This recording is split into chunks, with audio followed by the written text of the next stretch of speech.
So we're going to look at the various records. Those particular ones there on the screen, if you had them in your family, you'd probably know that they're online in various places, and you may or may not have looked them up since.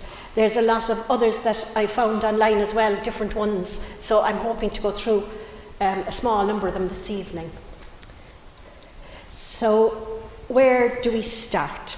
Well, obviously, if you want to look at occupations, you need to know the occupation of your ancestor.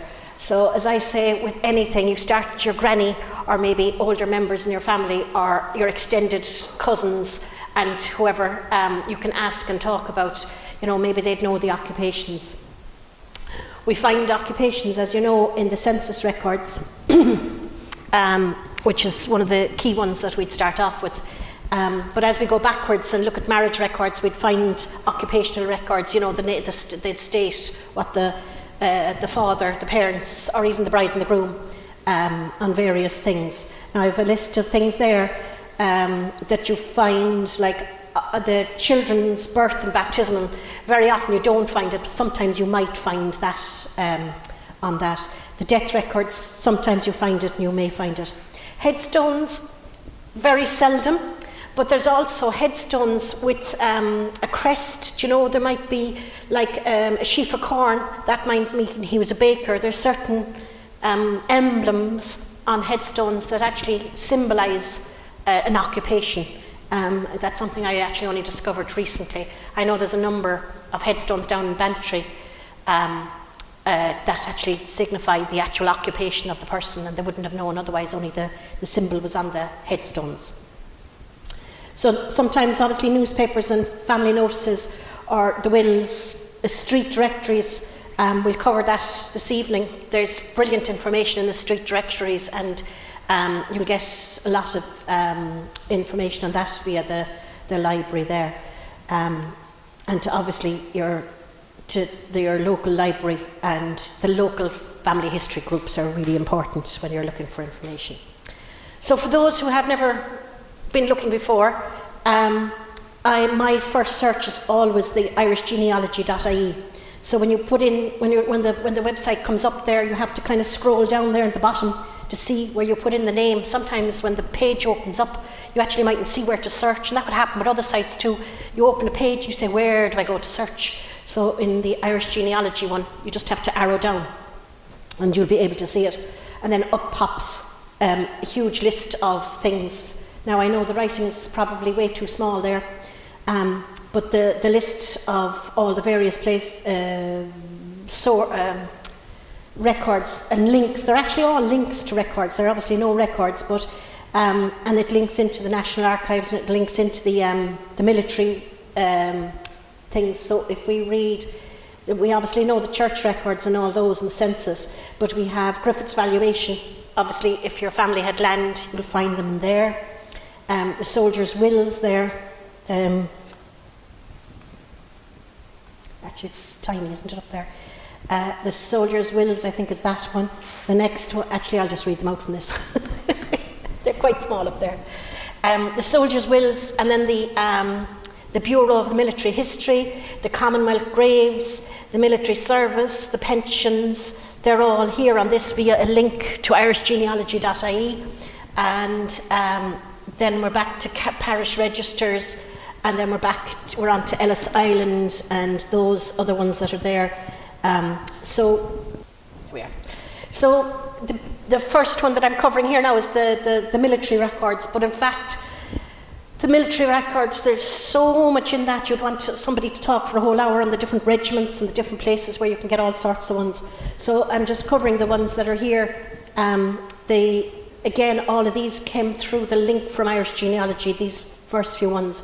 So you can see what they have there, the various resources. I think you can probably read that there, the Civil War, the brigades, and the other resources that they have there for the early 1900s. The Commonwealth War Graves, there's, if you lost a family member there in that, that's quite a easy to search one, and hopefully you'll find family. That's the kind of stuff that you'll find there. And then continuing on to that's the military archives as well. So you have all those records that come up on that you can go in and out, and if you click on any of those, I've opened the web page there just to show it to you. And if you go in and click on one of those pictures, it'll bring you to the various collections that they're actually advertising there. Right, so these then is another one that actually I'm just displaying results. So we had Edward Sisk there, and you get the details of what where he was, and down in Crosshaven there, and when he died. Did he die at 15? No, he was only 15, I think, when he started. There's the other Sisks now. That's the way it comes up for the War Memorial. Again, that's after the search. I put in War Memorials, I hit search, and I hit Sisk, and then there's a list come up, and you can barely see them on the screen there. But that's that. So the other thing then that's in it is, again, on the military, is the wills. When the lads were going to war, they were more or less told, you write a will, and it was in case that you died while at war. So this poor particular lad was the drummer, and I don't think they ever expected him to be killed because he was the drummer and he was only a young lad, and they didn't ever ask him to make a will. But what we have here is a copy of the letter that he wrote to his mother, and you can see the letter there. There's actually, I'll just go down to the end of it because there's 4 pages of all about how he's getting on and all sorts of things, which weren't blanked out, so I don't know what he was. So on the bit that's underlined here is how, if anything should happen to me, I will leave my belongings, or whatever phrase he uses there, to his mother. And then afterwards the mother made a claim and used this letter that she had at home, because the young fella didn't actually have a will made like the other particular soldiers. So that's the young drummer lad Powell there from West Cork. Right, so we're moving on now to the teachers. There are records for all the teachers that we have in the various schools. This one here now is 1905, and it's probably a bit faint there for you, but that's bringing up the Sullivans, they're alphabetical in the lists, and the search is great. You just hit Sullivan and off it went, and it names the schools there as well. It also says it's 1905, so it's the first one.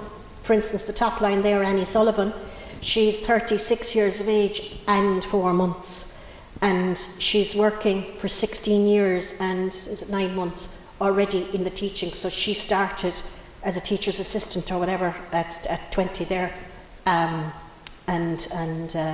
so on for all the others below.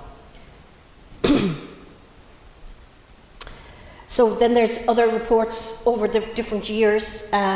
In 1826 you have a list, and you can search it there for it is their names and the place where they're teaching. But what I find the fault with it is I couldn't see where they were actually born. So if they're actually teaching in this spot, where were they born? Were they born in a different spot, or is this the area they came from? That was one of the things I wasn't clear on my searches, but it may or may not help you. Then there's other school reports and things that are there. There's quite a number of them. So the teachers in the military are quite a lot. The next one that I went on to was that just looks like the census, doesn't it? It's not. Sorry. It's not. It's actually the land records. It's the title allotment books. Again, here, that little tiny blue line there says title allotment. The title allotment books. So these people had land in those particular places. And the year that they held the land as well.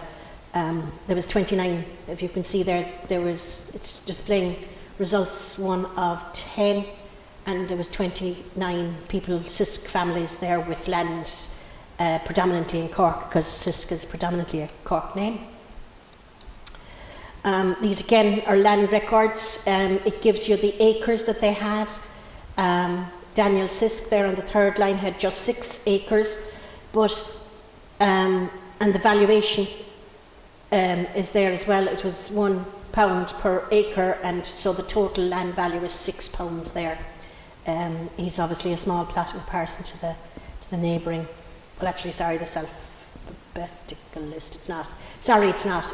It's that townland there, Ballinlugie East, I think, in Middleton area there. Again, you have more land records. This is Griffith's valuation, and you can go into Irish genealogy and click the link, and it brings you into the Ask About Ireland website, and this is the Ask About Ireland website then that this has been brought into. So that's Lochbeg, which is in Carrigaline area, Ringaskiddy. So you have, again, valuations and the acreage and all that. House, the valuation of the house, if there's no land with it, and is on the right hand side there, and the house and the land, if there's a land with that. Sorry. So then there's lots of different land records that you can get. There's the 1796 flax growers list. That's a nationwide one. And then there's another one, hopefully I'll bring it up in a minute, of anyone that owns more than 1 acre. That's anyone who owns land of more than 1 acre nationwide. That's a good list that's there as well. The IGP site that the IGP site that Anne-Marie spoke about there at the conference, this flax growers list is up. It's the same.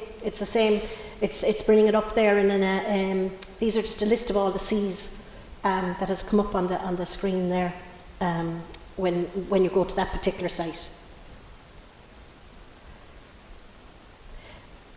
That's still the IGP site. It's tiny, sorry. So there's lists of people there from more land records, really. Sorry, it's too tiny for me. Okay. So then these are they're not wills, but they're kind of like indexes to them, administrations. So Thomas Sisk there, you can see that you get his address and who he left his money. He had 180 euros pounds when he died, and he left it to Michael. And the lad above him, Sinnott, had £7, and he left it to his relations. So you can, there's this from a good few years now, all right. And again, this is in the wills of calendar of wills in the in the National Archives site. These slides Tim is going to put them all up on the website afterwards, so you can go read them because they're quite small and faint. I didn't realise that they were going to be that. These are more administration ones from 1888, and it's completely alphabetical. That's why Sinnott is more or less next to Sisk there again. Other directories are this Irish. It's the site is DIB. .ie, and it brings up a bio basically of 11,000 different people in the country there, but scholars of Irish history, it says there, and social and culture. The Dublin city, there is that's a website that's up there, but a lot of the tradespeople were on that. Now I don't know, I found it very hard to search, so I don't actually know if they include any Cork people, so I'm not actually 100% sure on that. I think it's just Dublin, is it? Karen, sorry, you were saying? Oh, you don't know, sorry. It's, yeah, I suppose some of the trades, they may or may not go to Dublin to be trained sometimes, but I would imagine they stay local, to be honest. Yeah. So the one of the other key sites that I use is the Family Search. They have a brilliant site, and it's completely free. they have catalogues there. If you go across, I've pulled down the record there for catalogues. So when you go into catalogues, you see all the different records that they have. For instance, here I typed in business, so I got, like, there's dozens and dozens of business records there. You have merchants and ships and the trade there from 1660 to 1830. That's the one that's highlighted there in the middle. But there's, if you, these, yeah, I didn't realise they were going to be so small. The business records there, there's actually like 3 there and 7 there and 11 there. So, you know, there's a lot more business records that you could go into the family search website and click down and take a look at yourself there and see what's happening. The different churches then, the ministers in the churches, they'd all be listed back. So I have the sites there for those. And then you have John Grenham, his johngrenham.com site there, and you can look down at all of his different topics that he has. But the last one down the bottom is occupations there. If you can make that out, it's just click on that and you'll get, he does all the church ministers as well for all the different churches, among other, obviously, occupations, quite a number of them.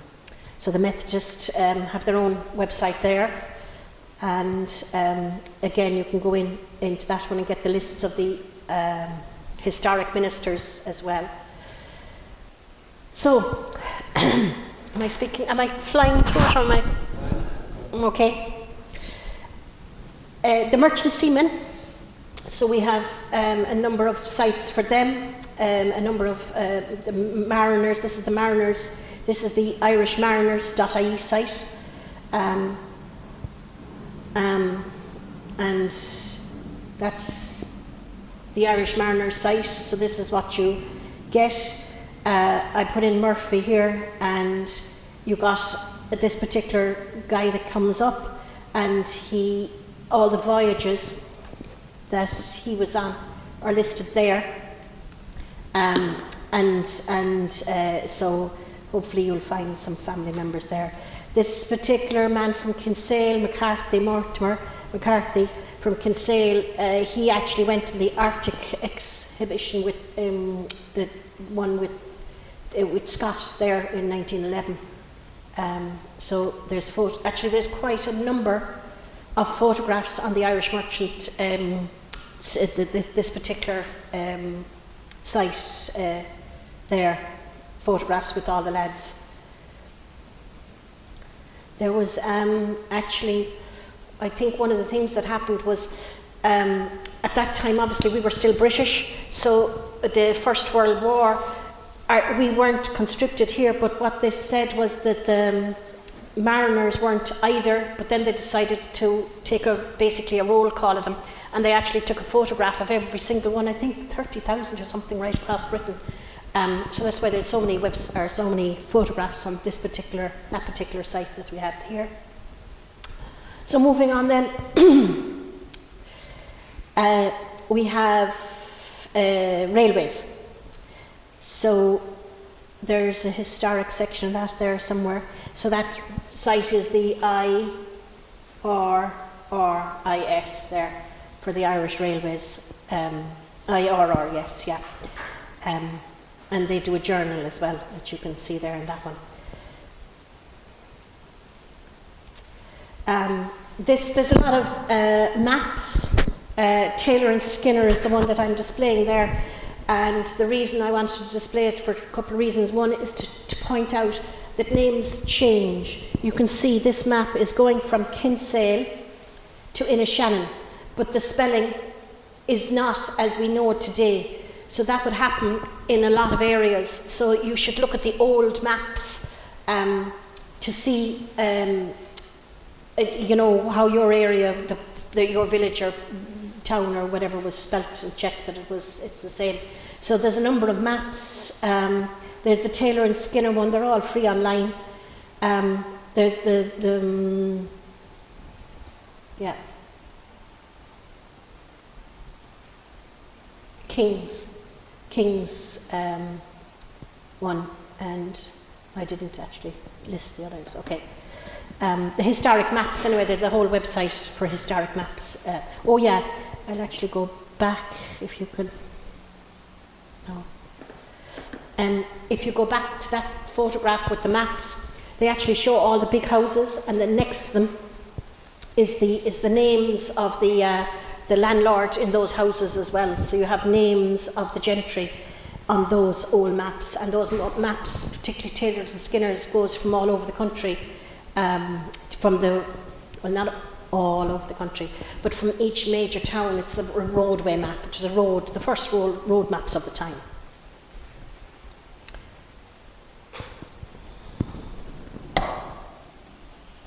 Okay, here we have a list dated 1709, and it's actually all the revenue officers in the tax office or Irish revenue there, and that's found on FromIreland.net, that website there. The actual, when you do go in to look at the slides afterwards, the websites, I thought I was being real smart by putting the websites up the top, but in fact I would have been better off typing it all up. Okay. So Cork Past and Present, the library site here in Cork is absolutely brilliant. I love it. The Cork Past and Present directories that span years. That's the Cork Past and Present site there. When you go into it, you see all those. The one that I focused on today was the street directories, because the street directories will show us the occupations and the tradesmen and that in the locality.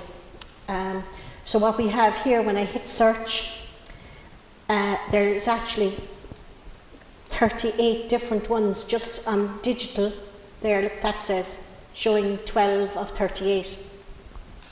So there's actually 38 ones, and you can actually click into it, and I'll click in there now in a minute, and it brings up the people and the places, and I put in one of them.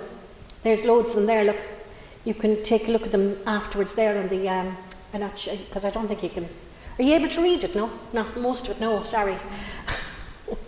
Okay, so the directories go right back to 1753. Oh, actually, this is the back arrow. There. If you see now along the way where I was talking about the maps.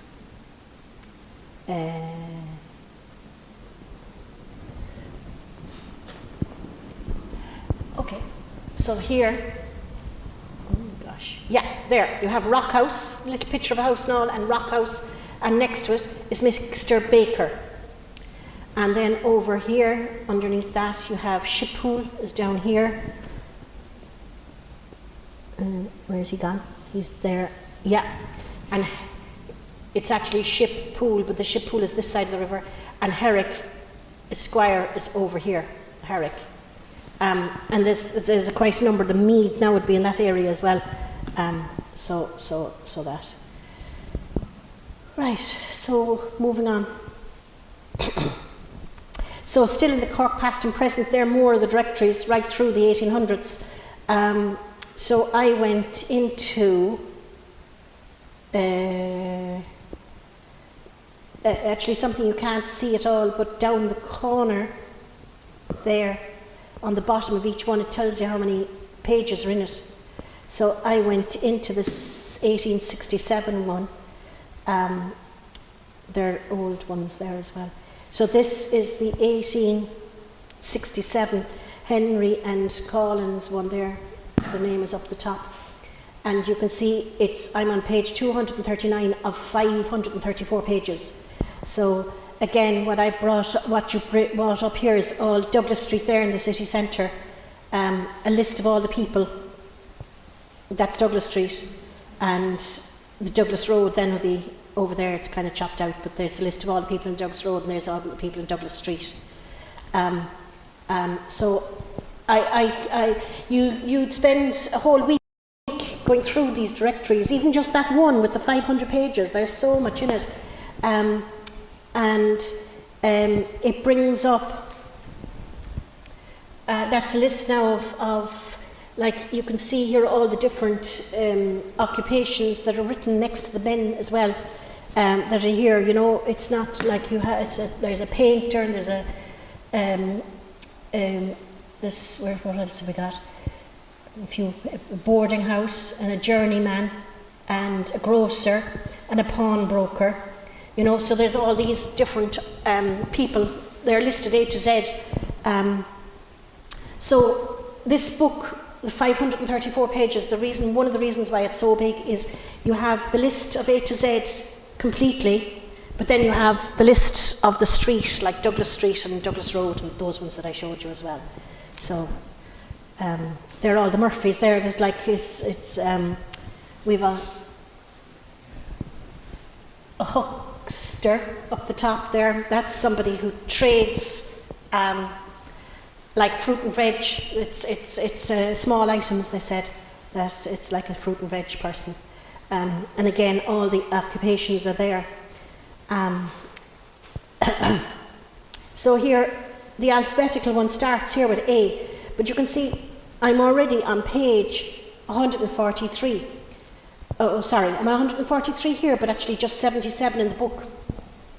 And the reason for that is all the earlier pages, there's a load of old advertisements, you know. So the advertisements of different particular companies, and actually, for instance here, this fella says see his ad on page whatever number that is there.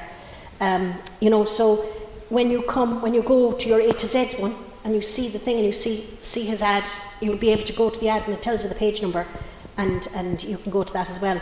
But the page number that he's telling you there will be correspond with 77. Like if you wanted to bring up page 77, you'd have to type in 143, but you kind of just get, you know, you can go backwards and forwards and see them quite clearly. And then there's the different churches and the different businesses. It's like a golden pages. It's kind of like, it's like a telephone book and a golden pages in the sense that there's lists are all different. That's why there's so many pages in it. And this one is yeah. Okay, and then this is the first one of the early pages of it. In this particular case, it's back now on page 66, 68. It's a list of additions which are basically changes since the last time they did it. As in, you have different people there, and he was in one street, and now he's living in another street, and that'll tell you that particular page. If you can't find, maybe, you know, that you had an ancestor in one spot, go to those early pages and maybe you'll see where he's recorded as moving from one place to another. I was kind of surprised there's so many of them, but then I don't know whether it was like 5 years or 10 years since they did the last book, because they wouldn't all be obviously available, etc. Right, that's far too tiny for us now anyway. Okay, so here's an advertisement for an employment there now if you're looking for a job. It's sobriety and diligence and honesty is required. Oh, that's the most important one, look, there. And the bottom half, now I know you won't see it there, but you can read it afterwards when you go at home and you can look at the slides. What that says there, that there was actually a market twice a week where people were not auctioned off, but you know, maybe the farmer was there and he says, oh, I need this, this and this week, and the people, so people would kind of, I suppose, like not quite an employment agency, but that's what it was of the day, I suppose, that there was this thing that they just go to. Actually, sorry, I think it's only 4 or 5 times a year. It doesn't. They call them quarter days. Actually, I can see it peeping out there now. That comes from a website. You'll see it when you look at it at home. The Social Historian. That's where I got that particular one. Okay, so moving on, we got the National Archives one by the looks of it, and right. Oh yeah, This is a list of the rules that must be observed by the masters, the weavers, the sellers, and the buyers of brown linen. So there's a whole list of rules for the employment and the conditions of being a weaver in this particular place that we have here. And I thought I'd give you a break from my poor slides and show you a few photographs to get, because there's lots of us would have tradespeople that we'll never find them on records, but maybe you'll find, maybe you have a weaver in your family, and that'll give you a little idea of what the spinning wheel, somebody, maybe you had a spinning wheel person, and that will give you an idea of that. I like that photograph, it says a lot. So I'll just run through a few photographs. That would be, these are from the National Archives, the National Library. That's a mine, like a tin mine or one of those mines.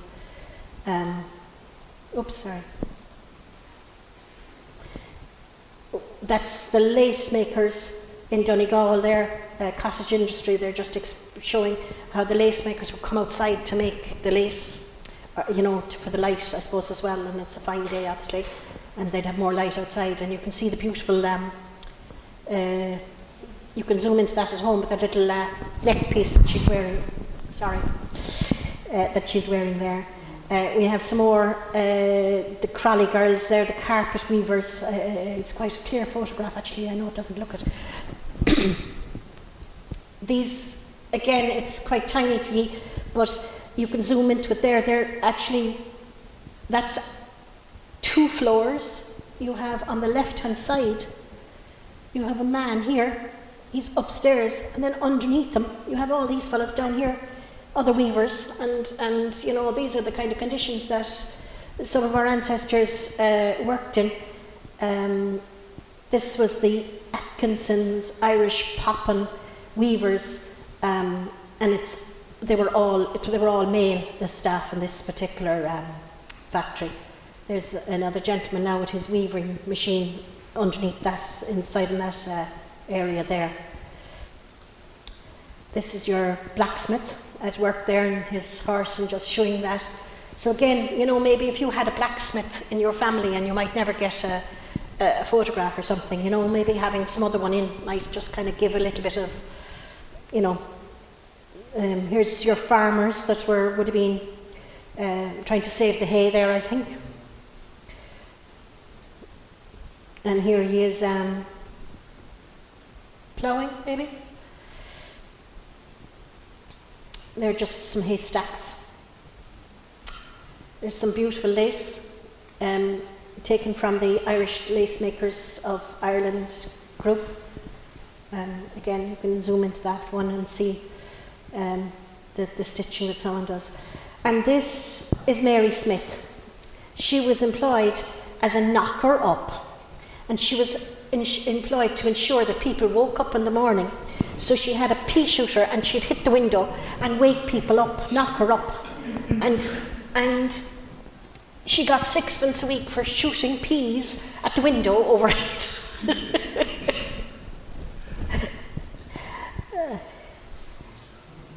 Okay, so there's a number of local books here in the library. These are only some of them, but there's local businesses, Eason's, Irish Steel, Sunbeam, Ford's, all of those. There's been books written, so maybe where your family worked, there might have been books written on them, because this is only a little small notch of them.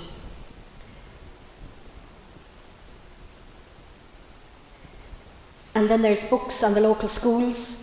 Again, these are just ones that I've come across, so I know there's loads more, maybe in your particular area as well.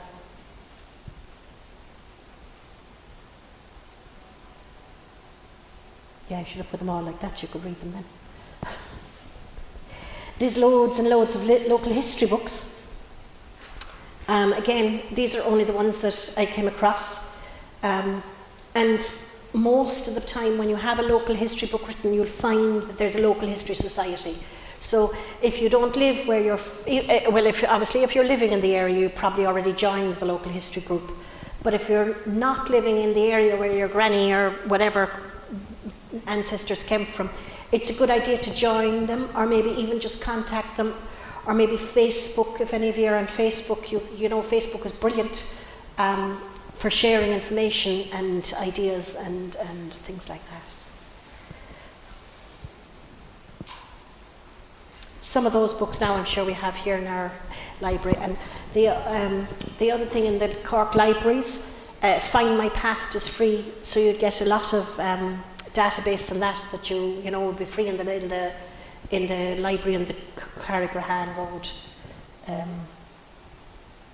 And the historic newspapers as well are in the libraries. They're brilliant as well. So, thank you. Any questions? Thank you. Thanks very much.